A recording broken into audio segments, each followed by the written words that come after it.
शुद्धेभ्यः ओम नमः शुद्धेभ्यः ओम नमः शुद्धेभ्यः।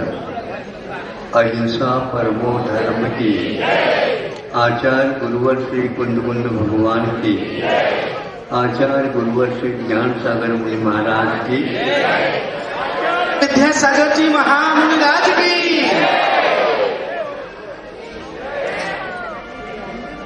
कल संक्षेप से आपके सामने विषय रखे थे।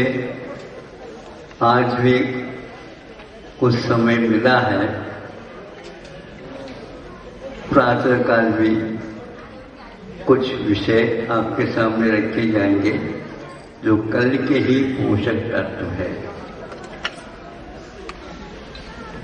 कल ये कहा था दो प्रकार के चारित्र होते हैं, जो संयम और संयम, यह अविरत दशा में नहीं उत्पन्न होते हैं। यानी चतुर्थ गुण स्थान तक इनका कोई लेन देन नहीं होता। ये चारित्र होने की उपशम अथवा क्षयोपशम होने के फलस्वरूप उत्पन्न हुआ करते हैं। फिर भी कल एक बात कही थी, सम्यक वाचन चारित्र तो होता है, हाँ होता है। वह सम्यक दर्शन के साथ जो आवश्यक चारित्र संबंधी भावनाएं हैं वह अवश्य होती हैं, जो प्रशम, संवेग, अनुकंपा, आस्तिक आदि भावों के रूप में स्वीकार किया गया है। यह सम्यक दर्शन के साथ योग्य आचरण का द्योतक है।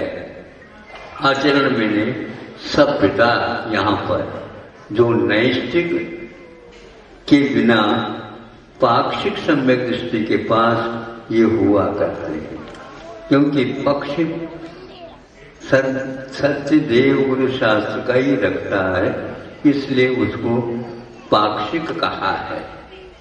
इसमें कुछ लोग भावुकता में या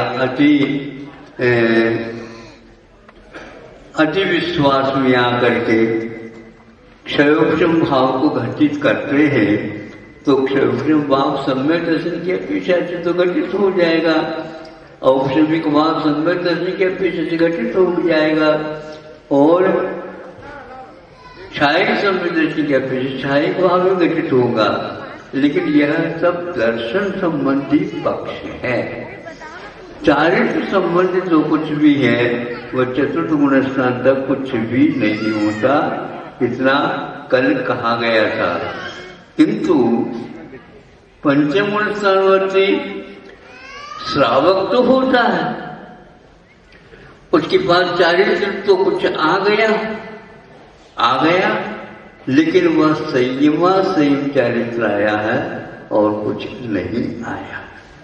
इसको क्षयोपशमिक भाव मानते हैं, लेकिन आचार्य अविरत सम्यक दृष्टि के लिए इसको भी स्वीकार नहीं करते।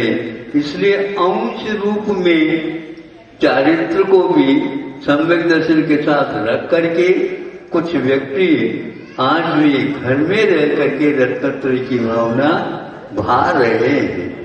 भार क्या, वो तो प्राप्त है ऐसा कहते हैं। यह आगम विरुद्ध है। इस बात की ओर आप लोग सावधानी से सुन करके उत्तर दिया करो। यहाँ पर चारित्र का पक्ष कोई भी नहीं आया। यदि आता है आंशिक रूप में, या तो क्षयोपशम सम्यक दर्शन के साथ क्षयोपशम चारित्र भी मान लो, चारित्र अपने अविरत दशा में आगम ऐसा नहीं कहता है। इसलिए दूसरे पक्ष में ये एक और भी कहा जाता है, संयम ये औदिक भाव है। उन लोगों की ये बहुत बड़ी भूल है। आगम का एक प्रकार से उन्होंने अनादर किया है, क्योंकि संयम को औदिक भाव कहने वाला कोई भी ग्रंथ नहीं है। तो क्या है, उसको क्षयोपशमिक भाव के अंतर्गत गिना है। ये बात अलग है, उसके साथ औदैक भाव भी रहता है। कौन सा औदैक भाव रहता है?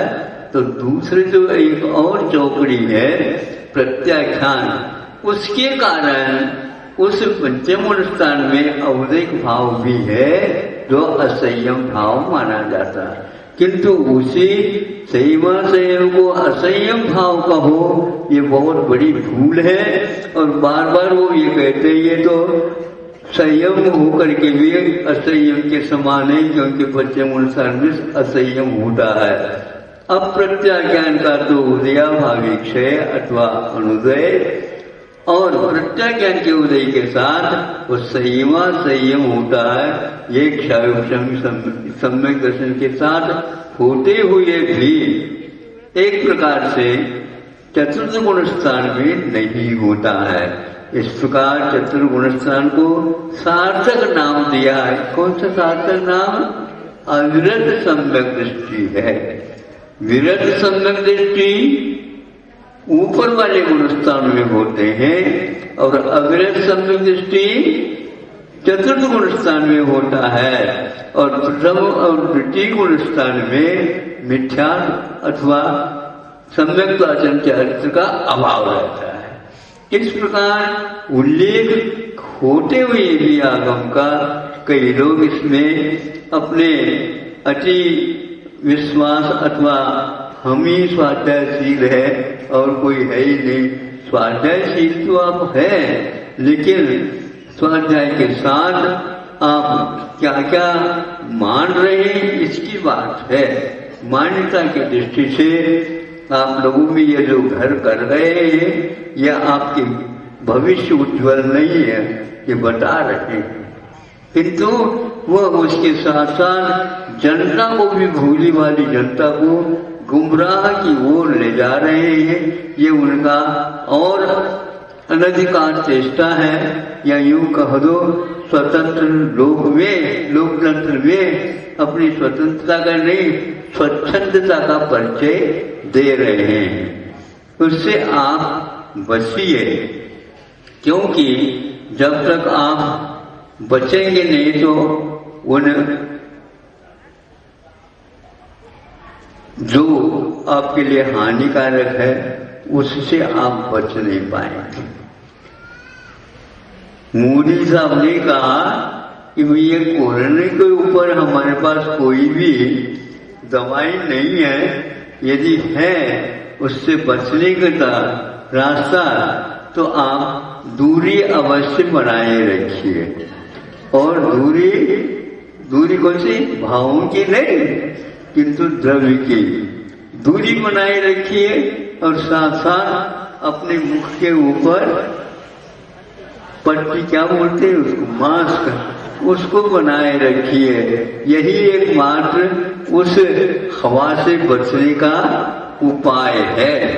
उसी प्रकार आप लोगों को भी चाहिए हमेशा के लिए उन व्यक्तियों से आप मास्क लगा करके चलिए, क्योंकि हमें जो बाधा से दूर रहना है, उन लोगों को बाधा नहीं, वो साधन दिख रहा है उसमें, तो हम क्या कर सकते हैं? विदेश नीति है तो भारत की नीति से मेल नहीं खाती, लेकिन फिर भी उन विदेशियों को भगा तो सकते नहीं हम, क्योंकि उनकी बात तो टिकट है भारतवर्ष का। लेकिन उन्हें भारतीयता के साथ जीना चाहिए, ये तो हम अवश्य कह सकते हैं। इसलिए उनके भविष्य के उज्ज्वलता के लिए भी आप लोग अवश्य थोड़े बहुत समय दिया करो, ताकि उनका भी कल्याण हो जाए। भारत में जन्म लिया है तो कम से कम इतना होना चाहिए। फिर भी होना नहीं होना तो उनके भविष्यता नहीं, उनके कर्म के ऊपर आधारित है। हम कभी भी भविष्यता को स्वीकार नहीं करते। भविष्यता वही है कर्म के योग में, आत्मा में जो भाव होगा यही एकमात्र भविष्यता, और इसको कोई भी टाल नहीं सकता। अब आगे हम ये कहना चाह रहे संयम, और ये संयम एक प्रकार से पंचम गुण स्थान के और छठे गुण स्थान सप्तम गुण स्थान के ऊपर के भाव हैं। ये दोनों भाव एक प्रकार से पंचम गुण स्थान से होकर के छठे गुण स्थान और सप्तम गुण स्थान तक चलते हैं। ये अंश कभी भी चतुर्थ गुण स्थान में हो नहीं सकते, निचले गुण स्थान में हो ही नहीं सकते। इतना अवश्य है कि इन दो भावों के बाद जो प्रकरण आता है वो बहुत महत्वपूर्ण है। इसी बारे में यहाँ पर द्वितीय, तृतीय, चतुर्थ आदि जो प्रतिमा विज्ञान है आप इसमें घटित करना है। अब रही बात आपके लिए नैष्ठिक भाव, नैष्ठिक भाव जो कि द्वितीय प्रतिमा से प्रारंभ होकर के ऊपर तक यह चलता गया है सप्तम प्रतिमा तक, उसको नैष्ठिक भाव बोलते हैं। जो कल आपके सामने ये कहा था कि प्रतिमा ऊपर ऊपर की मुनि और आजिका की योग की शिक्षा दे देती है और वो सारे प्रतिमा के व्रत द्वितीय प्रतिमा विज्ञान के साथ लागू हो जाते हैं। तो 12 व्रत दिए गए थे। 12 व्रतों में 5 अनुव्रत है, 4 शिक्षा व्रत है और 3 गुण व्रत है। इसका संक्षिप्त वर्णन कर लिया। अब इसके बाद इन व्रतों के पालन करते हुए और तृतीय प्रतिमा में क्या होता है, इन्हीं व्रतों का निखार जिसको बोलते हैं, परिष्कार जिसको बोलते हैं, निर्दोषता बोलना चाहिए, अनियमितता काल संबंधी और भाव संबंधी इसमें नहीं हो सकते। अनियमित का अर्थ यह है कि व्रत प्रतिमा है, ये सारे व्रतों का निर्दोष तो नहीं किंतु थोड़े सदोष के साथ पालन करना द्वितीय प्रतिमा है। ऐसा नहीं कि विधान ही कर लो आप, किंतु उसमें दोष लग सकते हैं, लगते हैं। कैसे लगते हैं? जब दीपक जलाया तो उसके साथ साथ धुआं उठना ये स्वाभाविक है। सुन रहे हैं आप लोग? कितनी भी आप उस लैंप को अथवा चिमनी को या और कोई लालटेन को कोई भी कर दो, उसमें से तेल डालेंगे तो धुआं अवश्य निकलेगा। अब धुआं भी न निकले और तेल भी डाले, ऐसा कैसा संभव है? तो ये संभव नहीं है। संभव है तो यह पेट्रोल होता है ना आप लोगों के यहाँ, तो पेट्रोल के साथ ये कथन थोड़ा घटित हो सकता है, गैस बत्ती जिसको बोलते हैं, किंतु यदि उसके बिना यदि जलाते हैं तो अवश्य उसमें धुआं उठ जाता है। गैस बत्ती जलाए, तेल डाला, उसमें हवा भी भर दी, बर्नर के माध्यम से उस हवा के जोर से ऊपर उठ जाता है वह तेल और जिलेबे की सभांति एक गोल गोल पाइप ऊपर की ओर आ जाते हैं। वहां तक घासलेट तेल उसमें है, तेल के रूप में है। जो ही वहां उस नली को पार करके ऊपर आ जाता छेद में से, तो एकदम वहां पर अग्नि शुद्ध रहती है और उसमें वहां धुआं नहीं निकलता, सफेद सफेद ही दिखने में आ जाता है। ये उदाहरण इसलिए दे रहा हूं कि आपको समझना चाहिए कि क्षयक्षण भाव के साथ ये उठना अनिवार्य है, धुआं आदि उठना। किंतु कुछ धुआं एक प्रकार से कालीमा लैंप के कांच के ऊपर फैला देती है और कुछ नहीं फैलाती। नहीं फैलाते हुए भी उसको क्षयक्षणिक भाव ही हम कहते हैं। अप्रत्याख्यान और प्रत्याख्यान ये 8 कषाय हैं। ये थोड़े से आप गौर से सुनिए कि अप्रत्याख्यान का उदय का अभाव और प्रत्याख्यान का उदय का अभाव यह क्रमशः पंचम अनुष्ठान में और ऊपरी 2 छठे और सप्तम अनुष्ठान में नहीं होते। उदयाभावी क्षय का अर्थ एक प्रश्न में उदय में नहीं आने रूप जो वृत्ति है कषाय की उसको उदयाभावी क्षय कहते हैं। अनंतानुबंध के विषय में भी यही एकमात्र नियम लागू होता है। उसमें भी अनंतानुबंध का सम्यक आचरण चारित्र के साथ उदयाभावी क्षय रहता है। दूसरा एक और विकल्प है तो वह थोड़ा सा विषयांतर होने के कारण उसको गौण करिए। तो ये उदय में नहीं आना, उदयावली में रह जाना, उसको उदयाभावी क्षय अथवा क्षयोपशमिक भाव कहते हैं। इस प्रकार होने से क्या लाभ होता है? लाभ तो यह है उसका उपशम नहीं होता, नहीं क्षय होता है, किंतु उदय में नहीं आने रूप वृद्धि रहती है। उदाहरण के लिए ये दे देता हूं ताकि आपको यह विषय अवस्थित निश्चित रूप से स्मृति में रहेगा। आप लोगों ने अपने घर में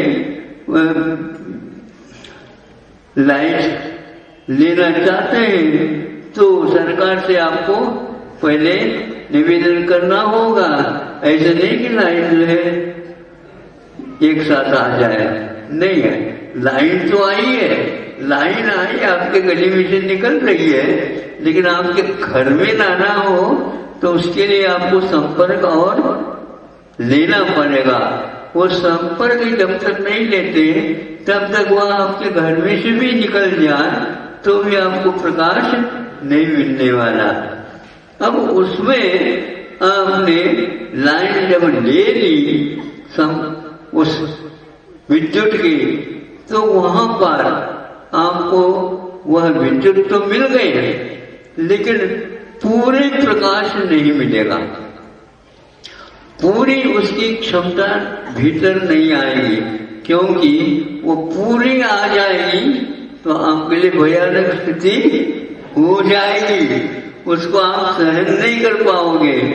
इसलिए बटन दबा दिया तो उसमें से थोड़ा वोल्टेज के रूप में मान लो 50 का लेना चाहते हैं, 100 का लेना चाहते हैं और कुछ कम बीसी लेना चाहते हैं, हेलोजन जैसे लेना चाहते हैं, चल जाएगा, लेकिन वो बहुत तेज होता है। उसी प्रकार क्षयोपशम भाव के साथ कषाय उदय में नहीं आते हुई उदयावली में होकर के वो चली जा रही है। जैसे विद्युत प्रवाह 50 के बाद और भी बहुत है उसमें, लेकिन वह बाहर नहीं आ सकते क्योंकि हमने उतना ही उसको खरीदा है, ज्यादा खरीद नहीं सकते हैं। यदि डायरेक्ट ले ले, साक्षात ही ले ले तो वो कहते हैं उसको ए या बी, एसी और डीसी, ये राग और द्वेष के लिए लागू होते हैं। नहीं समझे? राग और द्वेष के लिए डीसी जो मतलब एक प्रकार से द्वेष जो होता है वह फेंक देता, झटका देकर के फेंक देगा, उसमें थोड़ी झटका तो लग जाएगा लेकिन वह बच जाएगा। लेकिन ये एसी तो है ना, वो है एक प्रकार से पकड़ लेती है, और कब तक पकड़ लेती है? जब तक आपके पास तत्व है तब तक तो पकड़ लेगी, फिर बाद में आपको छोड़ देगी, तब जीवन समाप्त होता है। ये राग द्वेष जो करंट है आपके यहाँ प्रवाहित हो रहे हैं, कभी कभी आंखें लाल हो जाती हैं, कभी कभी आंखें अनुराग से भर हो जाती है, अनुराग से भर जाने से दूसरा प्रभावित होता है, लेकिन जीवन पर्यंत फंस जाएगा वो और वह शोषित करता चला जाएगा। बचियो राग द्वेष दोनों से, लेकिन पहले द्वेष से बचो, फिर बाद में राग से बचो। क्योंकि द्वेष से बचने से मित्रता जैसे हो जाती है तात्कालिक, और उसके द्वारा काम चल सकता है। इस प्रकार ये अप्रत्यय ज्ञान और प्रत्यय ज्ञान, इसके द्वारा जो क्षयोपशम होता है वह क्षयोपशम भाव कभी भी क्षयोपशम सम्यक दर्शन के साथ क्षयोपशम चारित्र के भाव की व्याप्ति नहीं है। ये लिख लो आप, और जो स्वाध्यायशील होते हैं उनके सामने रखो। जो जो क्षयोपशम भाव होता है सम्यक दर्शन के, उसके साथ साथ चारित्र का भी आना चाहिए, तीन काल में नहीं आ सकता। इसलिए रत्नत्रय का सद्भाव मानना उनके लिए अभिशाप सिद्ध हो रहा है। अब देखो, देव की ही बात करते हैं, चारित्र की बात करते हैं, और शास्त्र की बात करते हैं, लेकिन बात अपनी बात रखते हैं। तो यह एक प्रकार से शासन को खरीदने का परम पुरुषार्थ है। परम पुरुषार्थ का इसके आगे और कुछ नहीं हो सकता। बोल रहे हैं समय साथ और बोल रहे हैं अपना साथ। आपके यहाँ सार में बंधी हुई गैया भी नहीं मानती आपको, क्योंकि ये गलत कर रहे हो आप। हमें भले ही सार में बांध दिया, लेकिन आप निस्सार में संसार में ही रुलेंगे। इसलिए विपरीतता है आपको। ये बात सिद्ध करने के लिए और वो अपना ग्रुप बना करके, अपने समूह बना करके काम किया जाता है। तो हर एक व्यक्ति अपने अपने दुकान में जो रखा माल है वही बेचना चाहता है। बेचिए, लेकिन एक्साइज ड्यूटी और हाँ जीएसटी ये तो आपको लागू होगा। और बल्कि यूं कहने के आप रख ही नहीं सकते इस प्रकार की बात, क्योंकि आगम में जो उक्त नहीं है उसको आप रखोगे अपनी पुष्टि के लिए, तो वह भले ही कुछ समय के लिए चलेगा, बाद में अवश्य वह फिर हो जाएगा। तो आगे हम दूसरी के लिए स्वाध्याय तो हम नहीं कर रहे हैं। स्वाध्याय की चर्चा, इसका अर्थ यह है स्व का अध्याय होना चाहिए, पर का अध्याय नहीं। दूसरे को समझाने के लिए स्वाध्याय नहीं होता। महाराज आप उपदेश देते हैं, पर के लिए देते हैं, हम उपदेश देते हैं स्वाध्याय के कारण में। तो स्वाध्याय के कारण में उपदेश देते हैं। मैं स्वयं भी मुझे स्वाध्याय करना है, उपदेश के बहाने मेरा अपना भी काम हो जाता है, और आप लोगों का भी होता है तो होता है। मैं आपके लिए बोल रहा हूँ ऐसा नहीं है। मुझे तो उसका सार निकाल करके उसका चिंतन करना था। आप लोग आ गए तो आपके लिए भी मिल जाएगा, लेकिन आपके लिए ही ऐसी बात धारणा मत बनाओ। तो क्षयोपशम सम्यक दर्शन जहाँ तक होता है वहां पर संयमाश्रय और संयम होता है, ये कोई नियम नहीं है। इतना अवश्य है, संयम जहाँ रहता है, शायद सम्यक दर्शन भी हो सकता है, उपशम सम्यक दर्शन भी हो सकता है। एक बहुत बड़ी भूल और भी चल रही है, क्योंकि ये है कि सर्वप्रथम सम्यक दर्शन को देखो, सम्यक ज्ञान सम्यक चारित्र तो बाद में आ जाएंगे। यह उनकी बिल्कुल आगम विरुद्ध धारणा है। इससे आप बच सकते हैं। वो बचे तो बहुत अच्छा है, नहीं बचे तो उनका भविष्य ऐसा ही होगा, इसमें कोई संदेह नहीं। क्योंकि सम्यक दर्शन के साथ यदि आप सम्यक चारित्र को भी मानना चाहते हैं तो उसके लिए तत्संबंधी कषायों का उपशमनादिक होना अनिवार्य होता है। वो नहीं हुआ तो कभी भी वह सम्यक दर्शन तो रह सकता है, तो चारित्र प्राप्त नहीं हो सकता। क्योंकि ये चारित्र एक प्रकार से संयम के जो घातक चौकड़ी है उनके बारे में कहा जा रहा है। और वह अविरल सम्यक दर्शन की अवस्था में कभी भी इसकी कुछ भी गठन बढ़न हो नहीं सकता।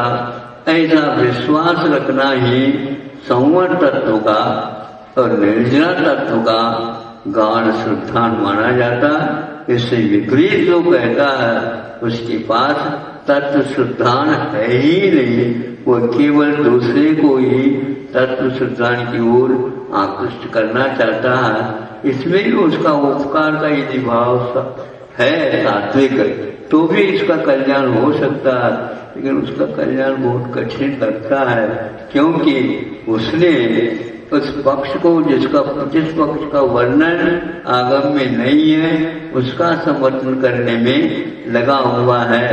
बहुत सारे व्यक्तियों को क्षोभम तो होता नहीं, किंतु कुछ लोगों को क्षोभम द्रव्य श्रुत के पीछे से बहुत हो जाता है, लेकिन उनका वह अपने लिए किसी प्रकार से काम में नहीं आता है। यह कोई भी स्वादिष्ट कोई पदार्थ बनाया आपने और अपने अपने पात्र में रखा है और उसमें एक चम्मच भी रखा है। आप बताओ चम्मच को उस व्यंजन का स्वाद आता है? सुन रहे कि नहीं आप लोग? खाओ तो कहो, क्या आता स्वाद आता है? नहीं, स्वाद तो चम्मच को नहीं और उसी में वह रहता है। नहीं समझे, जब तक परोसते रहते हैं तब तक उसी में ही रहता है, लेकिन एक क्षण के लिए भी स्वाद नहीं। उसी प्रकार जो व्यक्ति अन्यथा मानता है तो उसको जीवन भर भी भले ही वो उपदेश देता रहे, स्वाध्याय करता रहे, एक बार नहीं 4 बार एक दिन में, तो भी उसको उसमें से एक कण का भी स्वाद नहीं आएगा, क्योंकि वो कहता हाँ क्यों भैया बताओ, तो हाँ आपके लिए संतुष्टि होती है तो वह संतुष्ट अपने आप को भी मान लेता है। ऐसे पराश्रित आनंद में कुछ लोग रहते हैं, क्या करें, अपने अपने दृष्टि है, उन दृष्टि को प्राप्त तो कर ली, किंतु ये पराय दृष्टि है, स्वदृष्टि ने स्वाध्याय नहीं है। तो आगे जाकर के समय आपका हो रहा है, द्वितीय प्रतिमा में जो 5 अनुवृत्त हैं, 4 शिक्षावृत्त हैं, 3 गुणवृत्त हैं, इसके बारे में संक्षेप से इन्होंने 12 की संख्या बता दी। और कल परीक्षा की भांति कि संलेखना वृत्त भी होता है इसके साथ, जो वहाँ सामान्य रूप से पूरी 11वीं प्रतिमा तक सबके लिए लागू होता है। आचार्यों ने इसको संक्षेप से संलेखना के बारे में भी बताया, हम समय मिल जाए तो उसका भी उल्लेख किया जाएगा। तृतीय प्रतिमा में एक प्रकार से आपको बहुत रहस्य मिलेगा, समय नहीं किंतु नामोल्लेख मात्र करके मैं मध्याह्न में समय मिल जाता है मुझे भी और आपको भी, तो संभव है वह दिया जा सकता है। उसका अर्थ सामायिक व्रत और सामायिक प्रतिमा। द्वितीय प्रतिमा में सामायिक व्रत भी आता है किंतु सामायिक प्रतिमा नहीं आती। अब इन दोनों में क्या अंतर है संक्षेप से बता देंगे। सामायिक प्रतिमा में निर्दोषता है और सामायिक व्रत में कुछ भी सदोषता भी है, समय संबंधी कमियां रह सकती है और भावों की अस्थिरता भी हो सकती है। बहुत प्रकार के सप्लीमेंट्री होती है ना आपके यहाँ पूरक परीक्षा, उसको कई लोग पास ही मान लेते हैं क्योंकि अगली कक्षा में प्रवेश हो जाता है, इसलिए वो भूल जाते हैं कि हमारे 5 विषय में सप्लीमेंट्री है। अब क्या ABCD तक तो चल गई बताते हैं, ये तो राजमार्ग हो गया। फिर इसके उपरांत मान लो 6ठी पेपर में भी यदि मान लो पूरक एग्जाम परीक्षा देनी पड़ती है तो उसको वे आगे बढ़ा। पास ही सभी हो जाते हैं, ऐसा ये एक प्रकार से घोषणा करते हैं बच्चों को, ताकि टेंशन ना हो।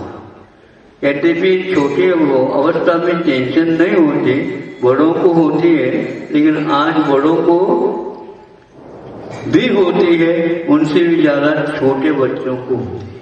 इसलिए योग्यता नहीं होते हुए भी हम पास हैं ऐसा मानना चाहते हैं। इसमें कौन कौन मानना चाहता है? मानना तो सभी चाहते हैं, लेकिन कहना नहीं चाहता। योग्यता के अनुसार अपने आप को मानो, ये बहुत अच्छा है। तो निर्दोषता और सदोषता इस संक्षेप से हम कह सकते हैं। मध्याह्न में इसका खुलासा किया जाएगा। द्वितीय व्रत में, व्रत पश्चिमा में और व्रत नहीं, हाँ व्रत पश्चिमा में और नहीं, व्रत और पश्चिमा में क्या अंतर है, इसको देखना है कि व्रत प्रतिमा में द्वितीय प्रतिमा तो आ जाते हैं, लेकिन सामायिक प्रतिमा में सामायिक व्रत के साथ साथ सामायिक प्रतिमा आ जाती है। उसमें आपको अच्छे ढंग से समझ में आएगा। एक एक सेकंड में भी उसमें असंख्यात गुणी निर्जरा होती है। भले ही आपको वहाँ कम समय क्यों न हो, लेकिन वह क्वालिटी यानी गुणवत्ता पर अर्थ को मध्याह्न में बताने का प्रचार करूंगा, क्योंकि विषय बहुत गंभीर है, लेकिन वृत्ति बन गए हैं। इस गंभीरता का स्वाद लेना ही है, नहीं तो अमृत दशा में अनंत काल से लेते आए हैं। अहिंसा परमो धर्म।